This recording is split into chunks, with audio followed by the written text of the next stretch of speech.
Thank you, Mr. Chair. Welcome to each of the nominees. Congratulations on your nominations. Ambassador Kennedy, thank you for your willingness to be here. Thank you for your service. A few weeks ago, you and I had a very good conversation in my office about the threat that China poses to American national security and, indeed, global peace.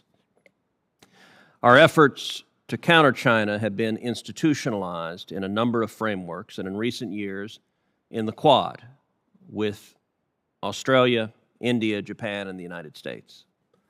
I believe that the Quad is a critical and invaluable strategic asset. I know that our regional partners believe so as well.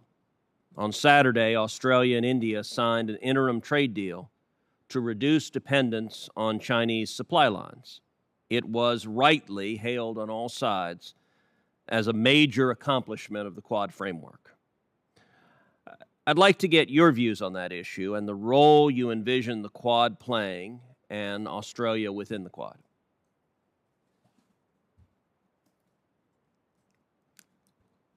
Thank you, Senator. It's nice to see you again. I agree that the Quad is an ambitious and extremely important diplomatic initiative. I think it's important that it includes initiatives that will benefit the health and prosperity of millions of people in the region across the board, whether it's delivering vaccines and planning for the effects of climate change, as well as securing our supply lines, investing in critical minerals. There are working groups on many, many different areas. So I think that by our four democracies working closely together, we will be able to advance the administration's goal of a free and open, secure, prosperous Indo-Pacific.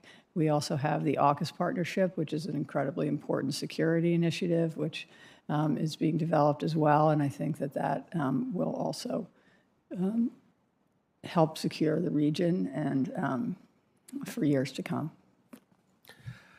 Well, I'm heartened to hear that, but candidly, I worry that the views you articulated are not shared across the Biden administration. I've been in particular troubled by reports that the administration is considering imposing CAATSA sanctions on India. As recently as last month, U.S. diplomats have reiterated that the administration is considering imposing those sanctions. I find such talk inexplicable, let alone the possibility of actually following through and sanctioning India. India is the world's largest democracy. They are a key ally. They are in the midst of an historic pivot towards the United States, and the Biden administration seems to be actively working to alienate them and push India towards Russia and China.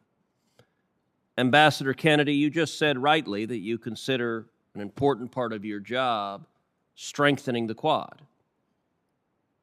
What effect do you think imposing sanctions on India would have on your efforts to strengthen the Quad, and will they make them more likely or less likely to accomplish your goals? Senator, I'm hopefully going to be confirmed as ambassador to Australia, and I honestly, I would look forward to learning more about that, but I do not have any information on that today.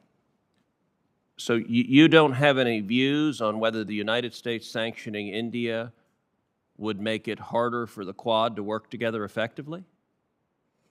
I would want to study up on that and talk to you about it some more, because I'm not familiar with the instances that you referenced.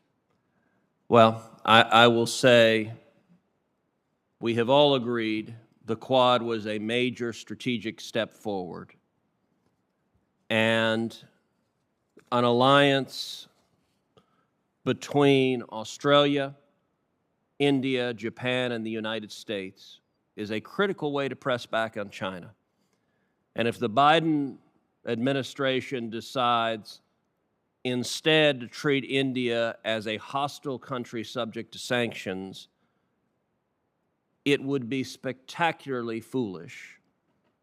And it is part and parcel of what has been a consistent pattern of demonstrating weakness and appeasement to our enemies and alienating our friends. I speak with allies of America across the globe who say over and over again they don't understand why the Biden administration treats them so badly, and they wonder, sometimes ironically, would they be treated better if they behaved as enemies to America?